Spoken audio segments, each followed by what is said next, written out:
ఇది వంకాయ పచ్చి పులుసు కోసం వంకాయలు కాల్స్తున్నాం అనమాట గ్యాస్ మీద.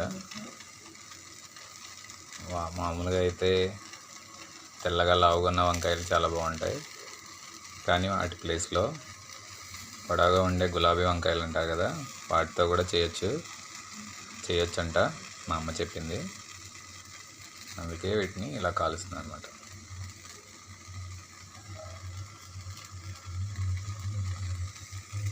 వాటిలోకి కాంబినేషను క్యారెట్ కర్రీ,